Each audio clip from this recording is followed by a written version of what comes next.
Meu irmão, minha irmã, hoje sábado, 27 de junho, o mês já está chegando ao final, nós estamos encerrando mais uma semana, hoje, dia de São Cirilo de Alexandria, Bispo e Marte.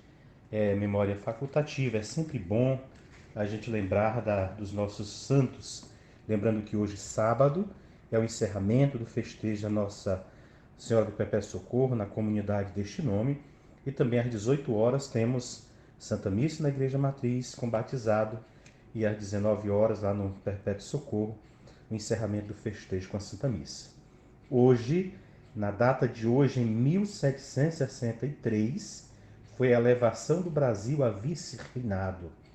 Também, na data de hoje, em 1986, o Tribunal Internacional de Haia considera os Estados Unidos culpados de violar o direito internacional por agressão contra a Nicarágua.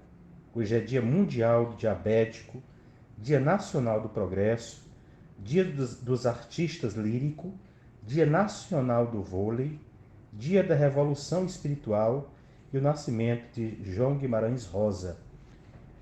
E também amanhã, é o dia 28, último final de semana do mês de julho, nós celebramos o dia do Papa. Celebramos São Pedro e São Paulo e, portanto, também o dia do Papa é o sucessor de São Pedro no governo da Igreja de Cristo, que é a nossa Igreja. Vamos, portanto, começar a nos preparar melhor para escutar o Evangelho de hoje, de São Mateus, capítulo 8, os versículos do 5 ao 17, que diz: Naquele tempo, quando Jesus entrou em Cafarnaum, o oficial romano aproximou-se dele suplicando: Senhor, o meu empregado está de cama lá em casa, sofrendo terrivelmente com uma paralisia. Jesus respondeu: Vou curá-lo. O oficial disse: Senhor, eu não sou digno de que entres em minha casa. Dize uma só palavra e meu empregado ficará curado. Pois eu também sou subordinado e tenho soldados debaixo de minhas ordens. E digo a um: vai, e ele vai. E a outro: vem, e ele vem. E digo ao meu escravo: faze isto, e ele faz. Quando ouviu isso, Jesus ficou admirado e disse aos que o seguiam: Em verdade vos digo, nunca encontrei em Israel alguém que tivesse tanta fé. Eu vos digo, muitos virão do Oriente e do Ocidente e se sentarão à mesa do Rei dos Céus, junto com Abraão, Isaque e Jacó. Enquanto os herdeiros do reino serão julgados para fora, nas trevas, onde haverá choro e ranger de dentes. Então Jesus disse ao oficial: vai, e seja feito como tu crestes. E naquela mesma hora o empregado ficou curado. Entrando Jesus na casa de Pedro, viu a sogra dele deitada e com febre. Tocou-lhe a mão e a febre a deixou. Ela se levantou e pôs-se a servi-lo. Quando caiu a tarde, levaram a Jesus muitas pessoas possuídas pelo demônio. Ele expulsou os espíritos com sua palavra e curou todos os doentes, para que se cumprisse o que foi dito pelo profeta Isaías. Ele tomou as nossas dores e carregou as nossas enfermidades. Palavra da salvação, glória a vós, Senhor. Não encontrei semelhante fé em ninguém de Israel. Quão profundo é a admiração e mesmo confissão de Jesus em relação àquele oficial, que a sua atitude nada mais é do que crer que Jesus pode e ir buscar algo não para si, mas para alguém que estava sobre a sua responsabilidade. Portanto, para refletirmos o Evangelho de hoje, compreendermos melhor o Evangelho de hoje, é importante que compreendamos que a fé que Jesus exige de nós, espera de nós, quer de nós, é a fé que nos motiva a renunciarmos a apoiarmos em nós mesmos em nossos pensamentos, em nossos juízos e em nossas forças, para abandonar-nos plena e confiantemente na palavra do Senhor, que sabemos não há de deixar de se cumprir nunca, pois é palavra de vida eterna. A fé exige o sacrifício de si mesmo, a imolação do próprio eu, para aceitar a Deus. Porém, este é um sacrifício que não se pode fazer pela metade. Aceita-se o todo que é Deus, e perante esse todo deve desaparecer o que é parte e relativo perante o absoluto, o imperfeito e o ilimitado perante o infinito. A falta de fé impediu em muitas ocasiões o Senhor de realizar obras maravilhosas. Por exemplo, São Mateus, lá no capítulo 13, versículo 58, vai dizer: e por causa da falta de confiança deles, operou ali poucos milagres. Se vivêssemos a fé com maior profundidade, não seria mais visíveis em nós as obras e graças de Deus? Mais visível na sua família, na sua história, no seu dia a dia.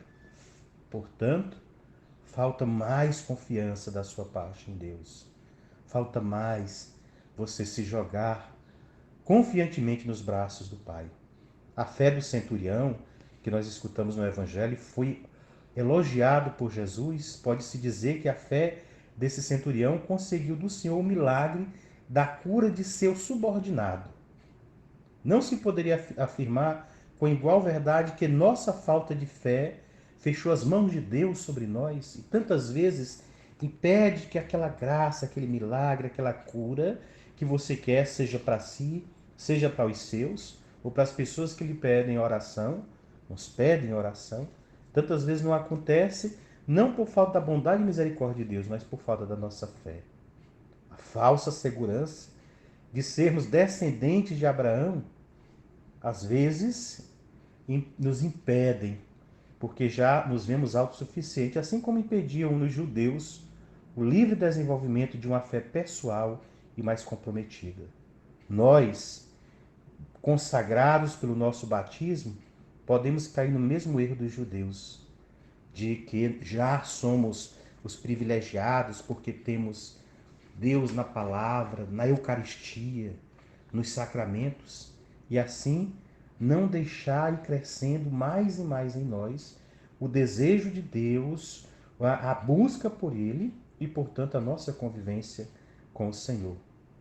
Quantos de nós, porque já conhecemos a palavra, porque já rezamos diariamente, porque participamos da Eucaristia, não crescemos mais espiritualmente porque já nos achamos o supra-suma espiritual?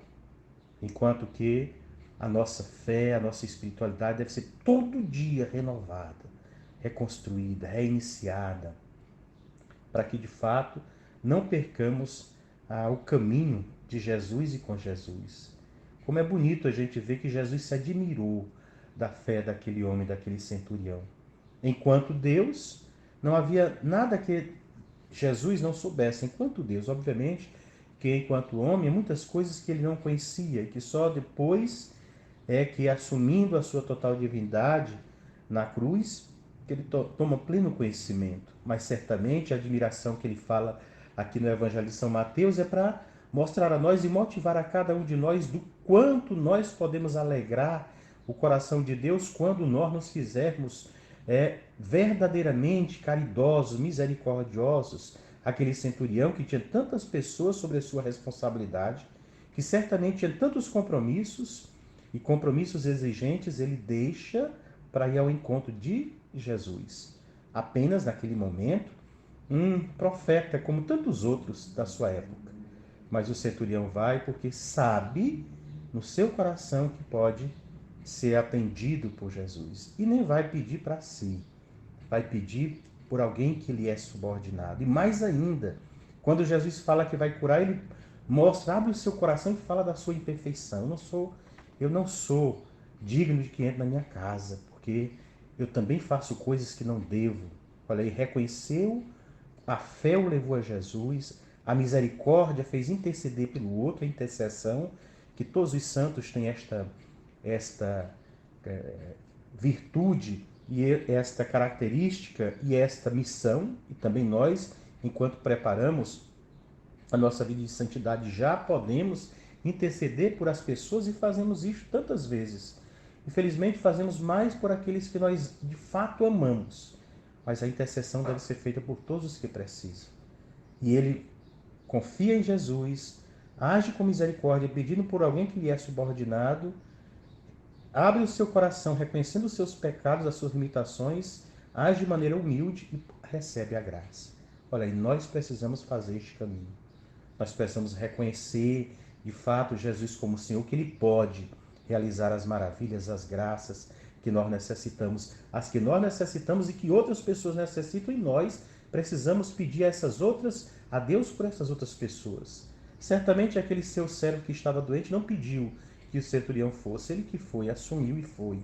Quantas pessoas nos pedem oração? Nós estamos rezando por elas, mesmo de verdade? Estamos colocando essas pessoas no altar do Senhor? Quantas pessoas não nos pedem oração, mas, no entanto, elas precisam? Nós estamos nos preocupando com essas pessoas e colocando-as na presença de Deus? É preciso que assim nós hajamos. Portanto, meu irmão, minha irmã, tenha comportamento e atitude de humildade. Seja humilde com Deus e seja humilde com as outras pessoas. Desta forma, você merecerá e receberá as bênçãos do céu e da terra. Pergunte a Jesus como é que ele vê a sua fé. Se a vê parecida com a do centurião ou a vê superior à do centurião. E você sabe como anda a sua fé. Por isso, cultive a fé no seu coração cada dia. Não se contente, busque cada vez mais.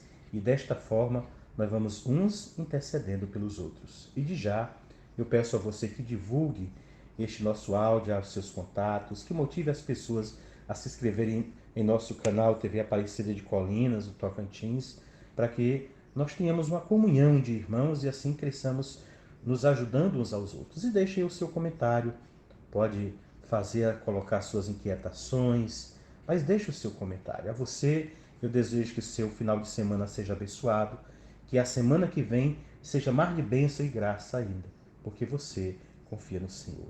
Fique na graça do Pai, do Filho e do Espírito Santo. Amém.